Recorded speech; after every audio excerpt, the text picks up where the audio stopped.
We'll worry about that later. Let's see if we can get into those elephants for now. So it's a bit of a random thing to say, but I literally don't have any clutch at the moment, so it's going to be a little bit of adaptive driving, which is something we've become very good at with this car. Let's go see if we can get close to those elephants. Just look at this first. Two kingfishers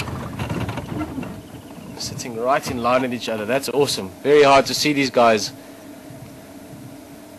And now you can see two of them, one from the back, one from the front. Woodland kingfishers.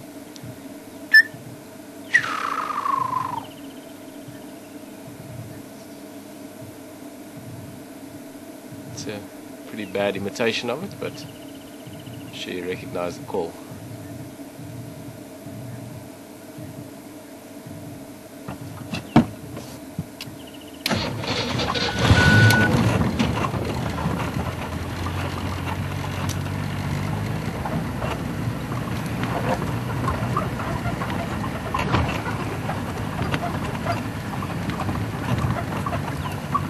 We're going to try our best to get close to the elephant, try and spend some time with them, and then we're going to have to head back to the workshop.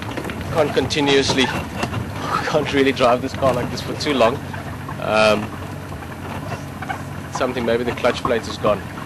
But for the moment, we will make a plan. We're going to see those elephants again.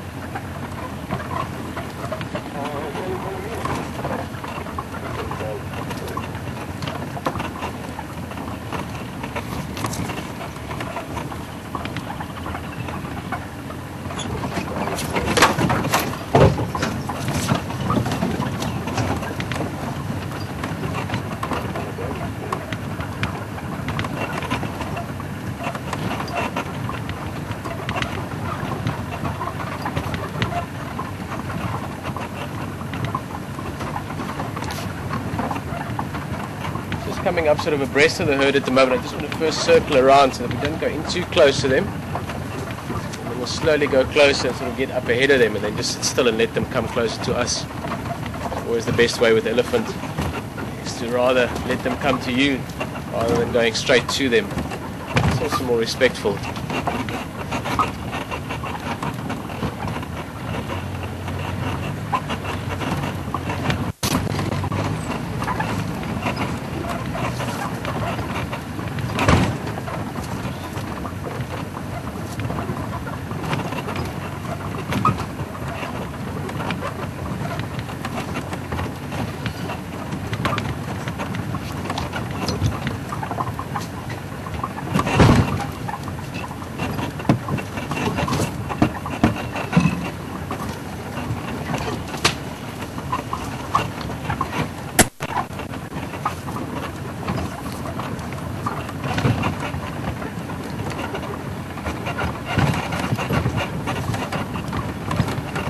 In between the two different groups now, we're going to go and try and look at the back of the two herds first.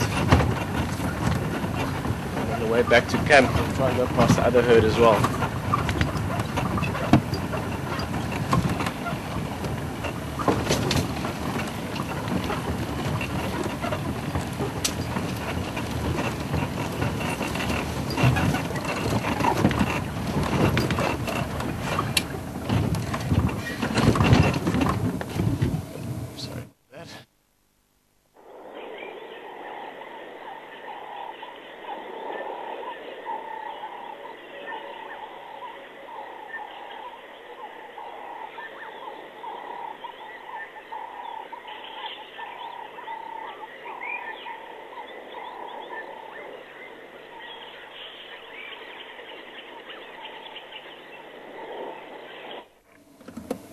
I've managed to find a little spot there.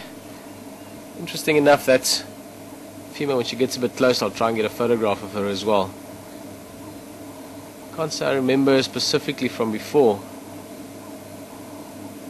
think it's a female, it looked like one. She turns just now, we'll see a bit better again, but she's got those uneven tusks, pretty perfect ears, so it's a combination. That's again an easy way to idea, but also what's interesting is that secretion. See, just between the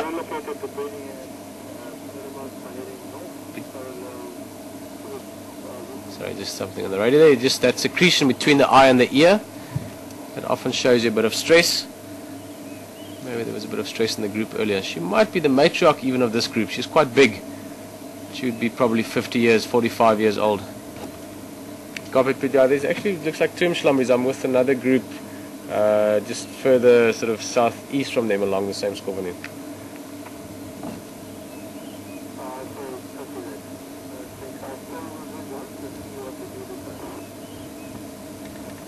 There she's coming out. Let's try and get a photograph of her.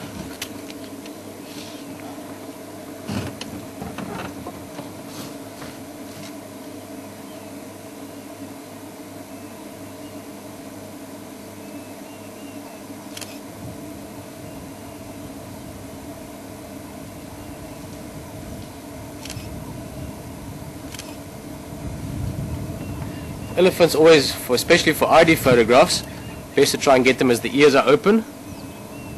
It's because then you can see both the ears as well as the tusks as well. So for a frontal view, easy to recognize them in future. But those uneven tusks, obviously wait to see who she might be. Quite a big female, like I said, age-wise she's up there already, but also physically very healthy looking, nice and bulky.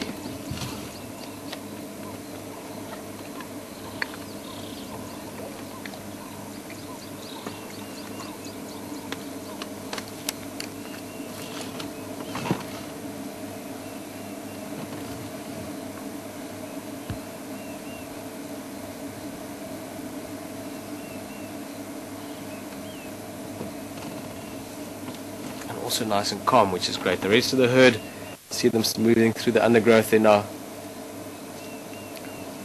As is typical, they've adopted the attitude and the sort of the feeling and the sense of the matriarch. So the rest of them also very calm, moving nice and slow, very tranquil feeling in the herd.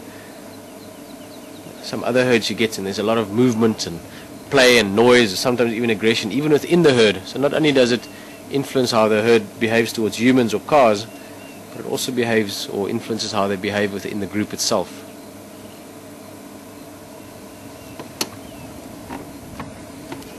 Okay, let's just try and swerve around. Managed to get one or two photographs of her as well, so if she does stick around the area we can get to know who she is. Okay.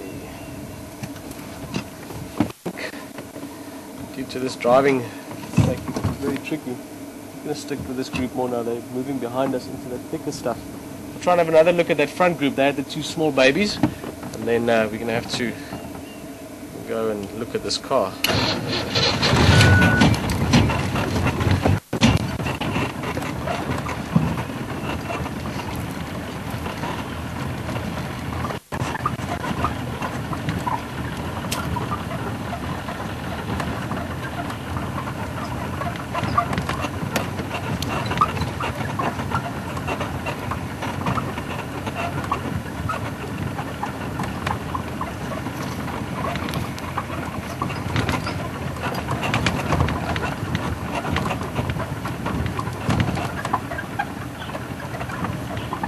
Another sort of teenager just moving along slowly. It's actually between the two different herds now.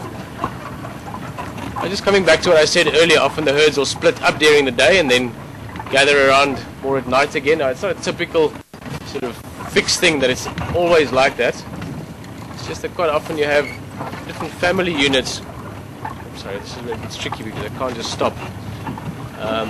You know, you might have had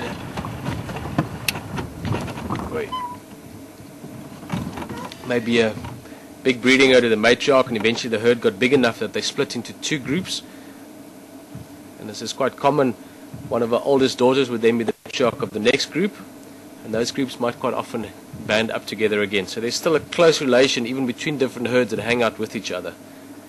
I know there's also been some studies done mainly in the Okavango Delta that I've read about, and in East Africa as well, showing that you get quite large gatherings of elephant during the night often. I guess that would also have to do with your density of predators and other threats.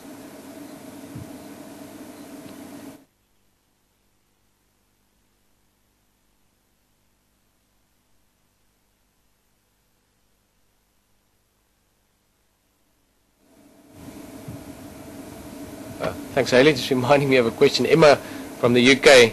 Nice to have you asking questions again. You join us quite often on Drive. Just a question about elephants, little guys using their trunks